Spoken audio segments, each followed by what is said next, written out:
Hello दोस्तों, मैं हूं आपका दोस्त नितिन। यहाँ हम पढ़ते हैं बीएससी फर्स्ट सेमेस्टर की केमिस्ट्री, जो कि बेस्ड है ऑन न्यू एजुकेशन पॉलिसी पे, जिसमें हम अपना chapter periodic properties of atoms with reference to s and p block पढ़ रहे हैं। आज का हमारा टॉपिक होगा वंडर वॉल रेडियस के बारे में। वंडर वॉल रेडियस के बारे में, ठीक है। देखिए, वंडर वॉल रेडियस किसका निकालेंगे हम? ऐसे मॉलिक्यूल्स जो वंडर वॉल फोर्स से अट्रैक्ट हो। वंडर वॉल फोर्स क्या होता है? वंडर वॉल फोर्स क्या होता है? जब दो या दो से ज़्यादा अलग अलग मॉलिक्यूल जब एक दूसरे से अट्रैक्ट होते हैं तो उस फोर्स को हम बोलते हैं वंडर वॉल फोर्स। वंडरवॉल की फोर्स क्या होता है? Intermolecular force of attraction between many molecules. Intermolecular force of attraction among molecules, ठीक है। मॉलिक्यूल्स जैसे इंटर स्कूल कंपटीशन नहीं होता, अलग अलग स्कूल के बीच में कंपटीशन, वैसे ही इंटर मॉलिक्यूलर अलग अलग मॉलिक्यूल के बीच में फोर्स ऑफ अट्रैक्शन, ठीक है। जैसे कोई एक मॉलिक्यूल ये कोवैलेंट बॉन्ड बनाया है, ये इनका न्यूक्लियस, ये इनका न्यूक्लियस, इससे न्यूक्लियस से इसके न्यूक्लियस को डिस्टेंस को हम क्या बोलते थे? इंटर न्यूक्लियर डिस्टेंस आर बोलते थे।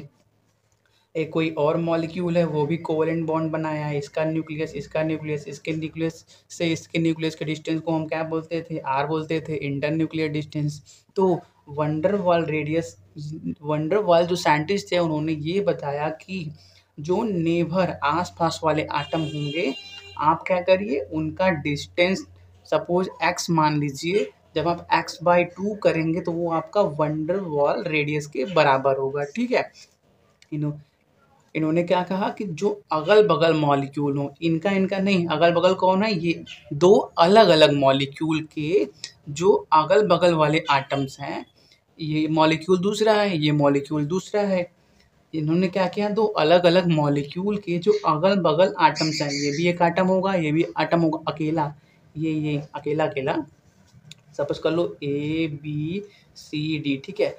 ए बी मॉलिक्यूल है, CD भी मॉलिक्यूल है, लेकिन B और C अगल बगल क्या है? आटम्स हैं। तो वंडरवॉल ने क्या बोला, आप इसके न्यूक्लियस से इसके न्यूक्लियस तक के डिस्टेंस को जब आप हाफ करेंगे तो वो आपका वंडरवॉल रेडियस के बराबर होगा, ठीक है। इन्होंने क्या कहा, it may be defined as one half of the distance between the nuclei of the two nearest atoms of the two adjacent molecules of an element in the solid state. Thus it is the distance at which the two atoms are in contact without bond formation.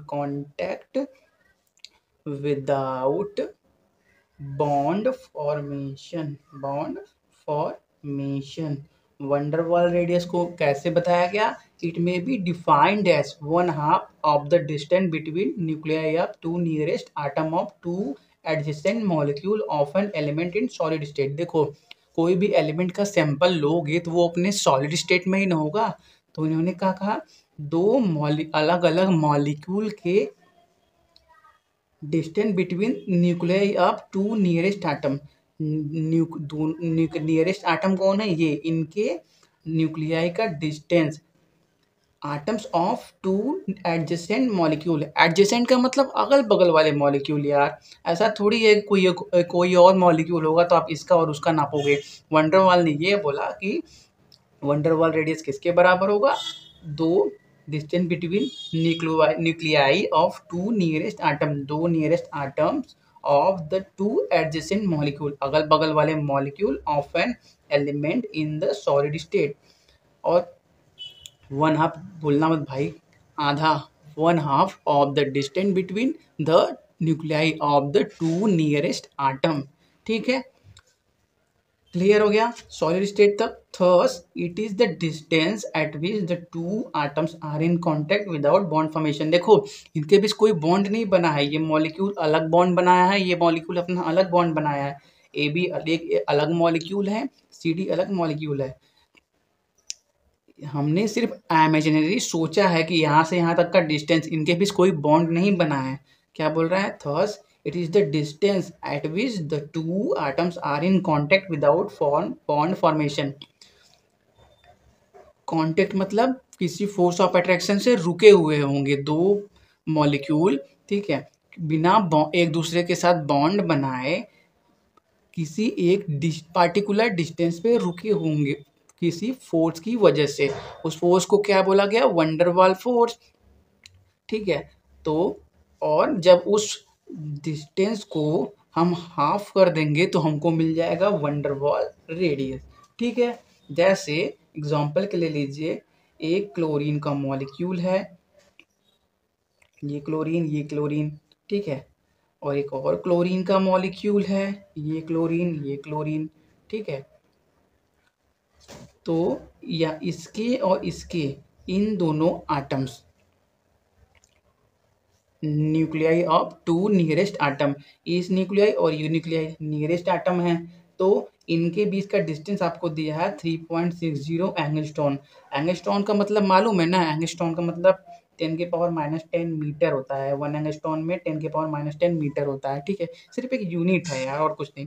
बोला क्या कि इसके nuclei से इसके nuclei के बीच का distance इतना है, तो वंडर वॉल रेडियस जानते हैं कितने किसके बराबर होगा, ये क्या दिया है आपको, x दिया है, x/2 के बराबर होगा, यानी 3.60 एंगस्ट्रॉन बाई 2 कितना होगा, 1.80 एंगस्ट्रॉन। वंडरवाल रेडियस कितना होगा, 1.80 एंगस्ट्रॉन। देखिए सिंपल लैंग्वेज में आपको ये समझ में आना चाहिए, ये तो सिर्फ लैंग्वेज है यार कि अगर पेपर में आ गया कैसे लिखना है, ठीक है, आपको ये बात समझ में आनी चाहिए। ठीक है, अब वंडरवाल रेडियस कंप्लीट होता है। ठीक है, यहाँ पे वंडरवाल रेडियस कंप्लीट होता है। अब हम बात करेंगे atomic radius of noble gases की। ठीक है, नोबल गैसेस की पहला टॉपिक कंप्लीट हो गया। दूसरा टॉपिक है हमारा atomic radius of noble gases की। ठीक है, गैसेस की। एक बात बताओ, ये वंडरवाल जो, सुनो एक बात पहले, ये वंडरवाल जो फोर्स है ना वो हर प्रकार के मॉलिक्यूल दिखाते हैं, चाहे क्लोरीन हो, चाहे नोबल गैस हो, चाहे मेटल हो, चाहे नॉन मेटल हो। क्योंकि ये क्या है, कोई डायरेक्ट बॉन्ड इनके बीच बना नहीं है, कोई डायरेक्ट। वंडरवाल फोर्स क्या बोलता है, दो अलग अगल बगल मॉलिक्यूल के बीच जो हल्का सा फोर्स ऑफ अट्रैक्शन है जिसकी वजह से वो कुछ डिस्टेंस पे रुके हुए हैं, यही बोलता है वंडरवाल फोर्स। ठीक है, तो लेकिन ये वंडरवाल फोर्स, ये जो मॉलिक्यूल्स हैं आपस में बॉन्ड तो बनाए नहीं है, ये जो अगल बगल वाले मॉलिक्यूल हैं आपस में बॉन्ड तो बनाया नहीं है, इसीलिए वंडरवाल फोर्स हर प्रकार के मॉलिक्यूल के अंदर एग्जिस्ट करता है। ठीक है, आप कुछ भी ले लो, सोडियम, पोटेशियम, कार्बन, सिलिकॉन, हर मॉलिक्यूल में ये एग्जिस्ट करता है। क्योंकि जब अलग अलग एलिमेंट आप लोगे, जैसे आप ये ले लिए या ये ले लिए, तो ये लोग क्या होंगे, अपने सॉलिड फॉर्म में होंगे। सॉलिड फॉर्म में होंगे तो उनमें बहुत सारे मॉलिक्यूल होंगे। ठीक है, वैसे ही है। ठीक है, अब जैसे हम बात करें नोबल गैसेस की। ठीक है, तो पहले हम कुछ प्रॉपर्टीज देखते हैं कि नोबल गैस की प्रॉपर्टीज क्या होती है। Some properties of noble gases. तो पहली प्रॉपर्टी है कि इनका क्या होता है, इनका हीलियम का बात करें, हीलियम का डुप्लेट कंप्लीट होता है और बाकी सबका and all other have octet complete।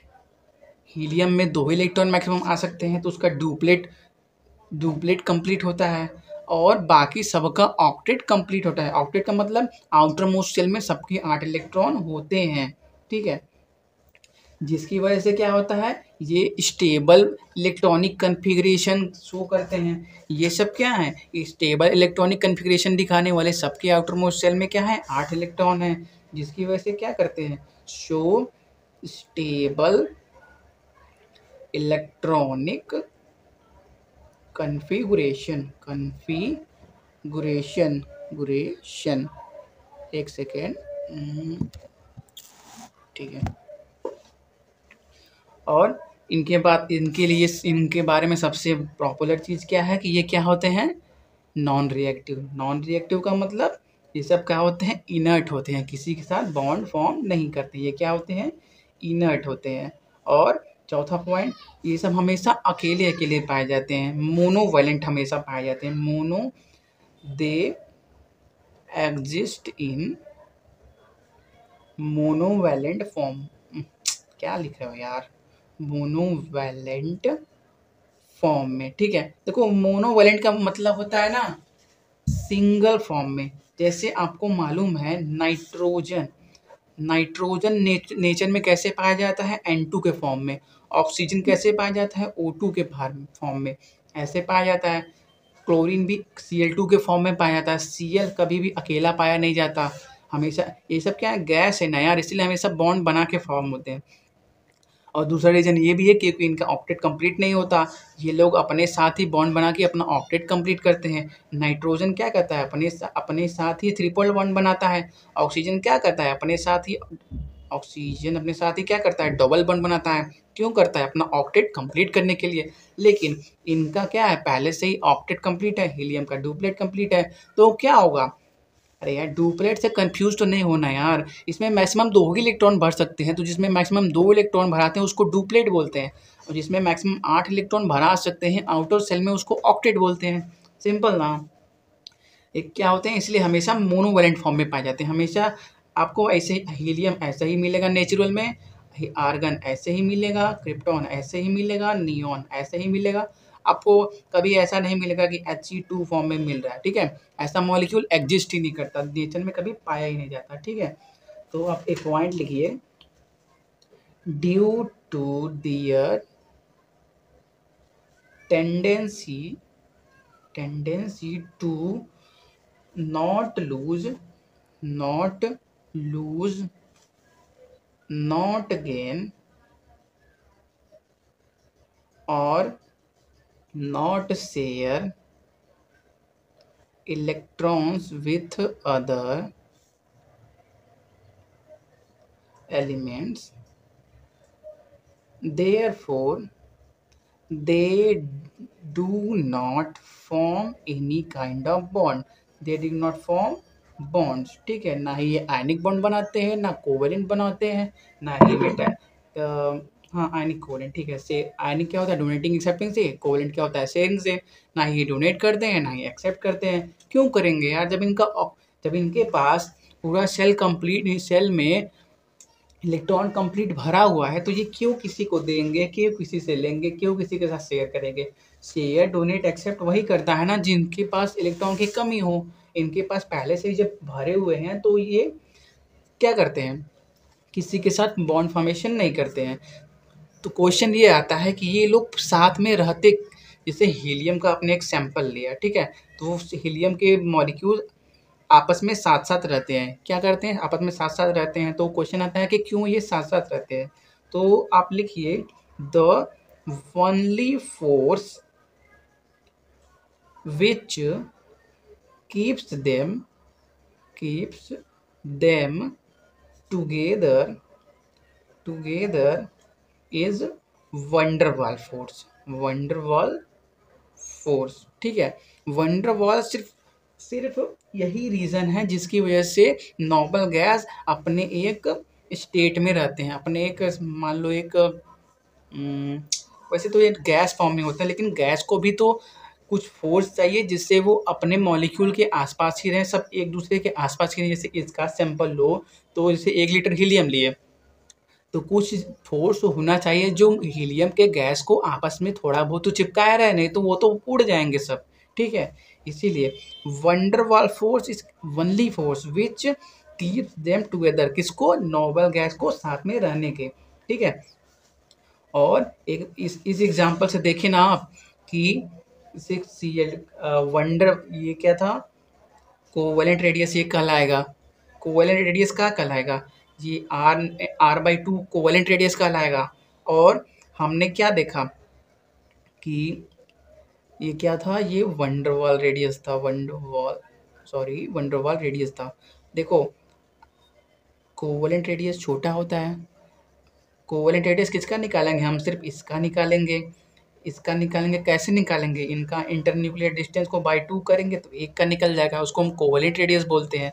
लेकिन वंडरवाल रेडियस हम यहाँ से यहाँ तक का डिस्टेंस को हाफ कर रहे थे, तो एक बात पॉइंट करके लिख लो कि वंडरवाल वंडरवाल रेडियस हमेशा कोवेलेंट रेडियस से बड़ा होता है। ठीक है, साइज में हमेशा वंडरवाल रेडियस कोवेलेंट रेडियस से बड़ा होता है, क्योंकि कोवेलेंट रेडियस सिर्फ हम एक आटम का निकालते हैं और वंडरवाल रेडियस दो अगल बगल वाले आटम का, क्योंकि वो थोड़े दूर डिस्टेंस पे होते हैं, इसीलिए वो क्या होते हैं, वंडरवाल रेडियस थोड़ा सा बड़ा होता है। ठीक है, और एक बात देख लो, पॉइंट में एक बात नोट करके लिखो कि ना, वंडरवाल रेडियस और कोवेलेंट रेडियस को कभी कंपेयर नहीं किया जाता, क्योंकि कोवेलेंट रेडियस बॉन्ड बन शेयरिंग से बनता है, उस टाइम पे रेडियस हम निकालते हैं। और वंडरवाल रेडियस सिर्फ हमारी इमेजिनरी सोच है, हमने सिर्फ एक मनगढ़ंत कहानी बनाई है कि मॉलिक्यूल साथ में रहते हैं तो वंडरवाल फोर्स की वजह से रहते हैं, तो वंडरवाल हमने रेडियस निकाल दिया। ठीक है, कोवेलेंट रेडियस हमने एक्सपेरिमेंटल पाया, वंडरवाल रेडियस हमने सिर्फ मॉलिक्यूल को साथ में रहने के लिए एक कहानी बना दी। तो एक स्टार पॉइंट दूसरा भी आप लिख लीजिए, ये भी डबल स्टार कर दीजिए कि covalent radius sorry van der Waals radius should not be compared with covalent radius. ठीक है, ऐसा मत बोल देना कि ये इतना है तो कोवेलेंट रेडियस इसके डबल होगा, ऐसा कुछ नहीं, वो अलग कॉन्सेप्ट है, ये अलग कॉन्सेप्ट है। ठीक है, ये बात हो गई वंडरवाल रेडियस के बारे में। ठीक है, एक सेकेंड रुकिए, एक second, van der Waals radius where are you. हाँ, जैसे नोबल गैस कौन कौन से होते हैं, helium, neon, argon, krypton, xenon, radon. इनका एटॉमिक नंबर याद करने का एक तरीका बताऊं, 2, 10 ये याद कर लो, 2, 10, उसके बाद 18 का टेबल पढ़ लो, 2, 10, 18, 36, 54। ठीक है, क्या करो, 2, 10, उसके बाद 18 का टेबल पढ़ो, 18, 36, 54, 54, उसके बाद 86। 2 याद कर लो, 3 का अपने आप निकल जाएगा, चौथा 86 याद कर लो, 2, 10, 18, 36, 54, 86। 2, 10 याद कर लिए, फिर 18 का टेबल पढ़ो, 18 दूना 36, 18 दिया 54, फिर 86। तो सिंपल है ना यार। ठीक है, तो एक जैसे वेरिएशन देख लो कि जानते हो इसमें पीरियड तो होगा नहीं, क्योंकि सिर्फ एक ही ग्रुप है, नोबल गैस अकेला है, तो क्या होगा, वेरिएशन में सिर्फ ऊपर से नीचे हम देखेंगे तो क्या होगा यार, जब जैसे जैसे साइज एटॉमिक नंबर बढ़ेगा तो साइज बढ़ेगा ना यार। पिछले लेक्चर से हम देखते आ रहे हैं कि क्यों बढ़ रहा है, इसमें तो कुछ इफेक्टिव न्यूक्लियर चार्ज ये सबका तो होगा नहीं, होगा भी तो कर लो यार, इसमें भी देख लो, on moving top to bottom in period, क्या क्या होगा यार, नंबर ऑफ सेल्स इंक्रीज होगा, और दूसरा क्या होगा, स्क्रीनिंग इफेक्ट भी इंक्रीज होगा, और तीसरा पॉइंट क्या होगा, इफेक्टिव न्यूक्लियर चार्ज क्या होगा, डिक्रीज होगा, ओवरऑल क्या होगा, साइज इंक्रीज हो जाएगा। ठीक है, ये तीनों पॉइंट हमने बहुत क्लियरली पढ़ चुका है कि ऐसा होता क्यों है, ठीक है। तो ऊपर से नीचे आने में क्या होगा, साइज इंक्रीज होगा, सिंपल। कुछ क्वेश्चन करते हैं जिससे हमारा डाउट एकदम क्लियर हो जाए, ठीक है।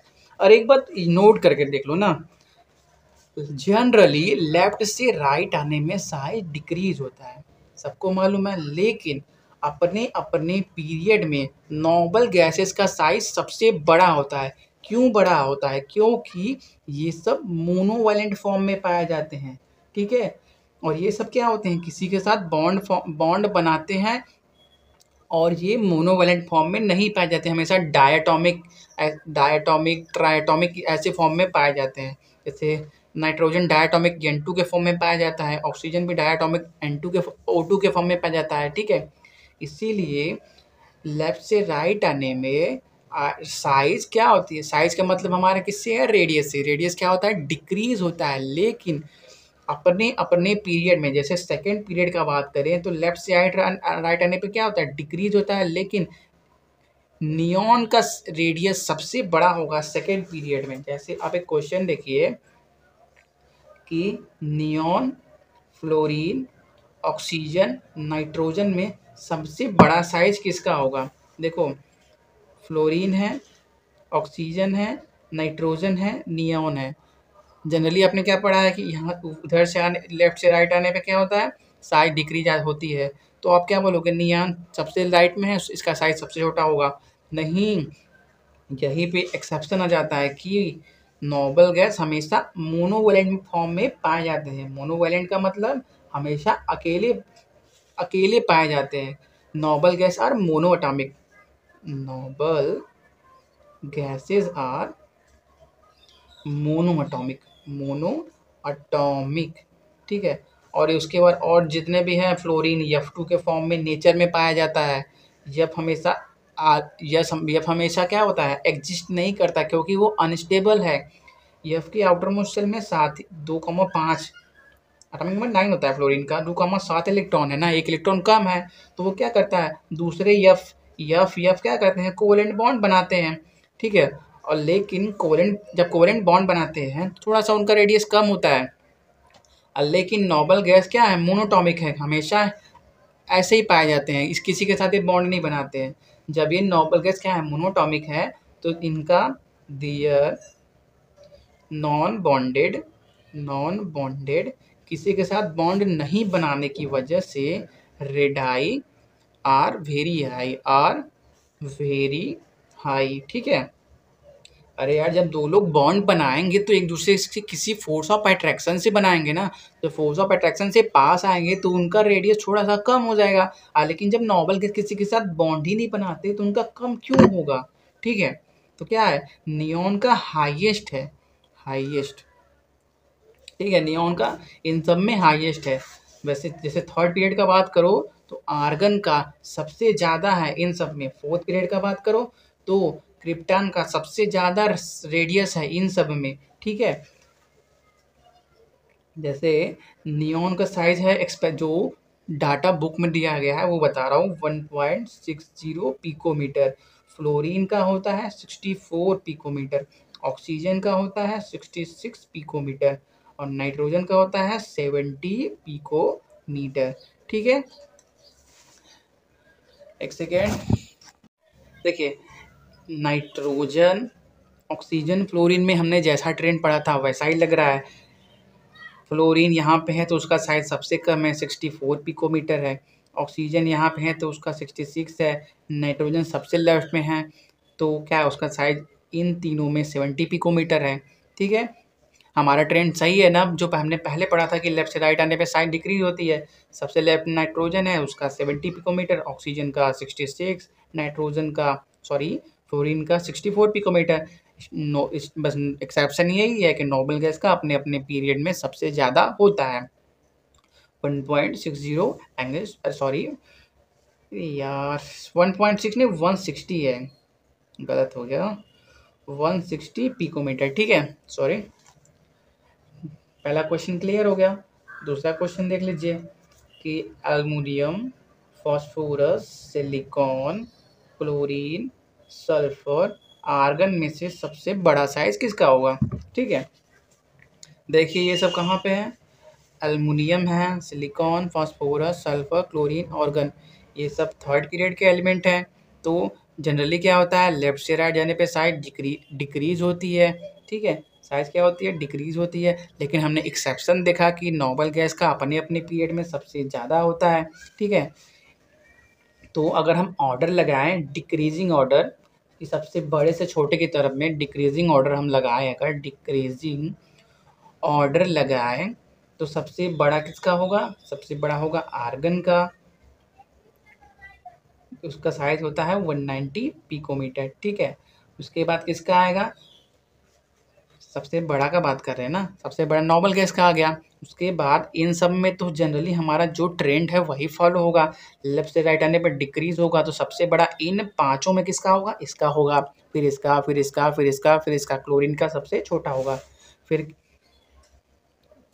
आर्गन का हो गया, उसके बाद एल्युमिनियम का, फिर सिलिकॉन का, फास्फोरस, फिर सल्फर, फिर क्लोरीन। देखो यार मोबाइल डिस्चार्ज हो रहा है, बहुत जल्दी जल्दी बता रहे हैं। 143 picometre, 118 picometre, 1110 picometre, 104 picometre, 99 picometre, ठीक है। जनरली 10 और यार मोबाइल में डिस्चार्ज हो रहा है। बाय बाय, इस वीडियो लेक्चर के लिए इतना है, तब तक के लिए खुश रहिए, बाय, खुश रहिए, मुस्कुराते रहिए। तो थैंक यू फॉर वॉचिंग।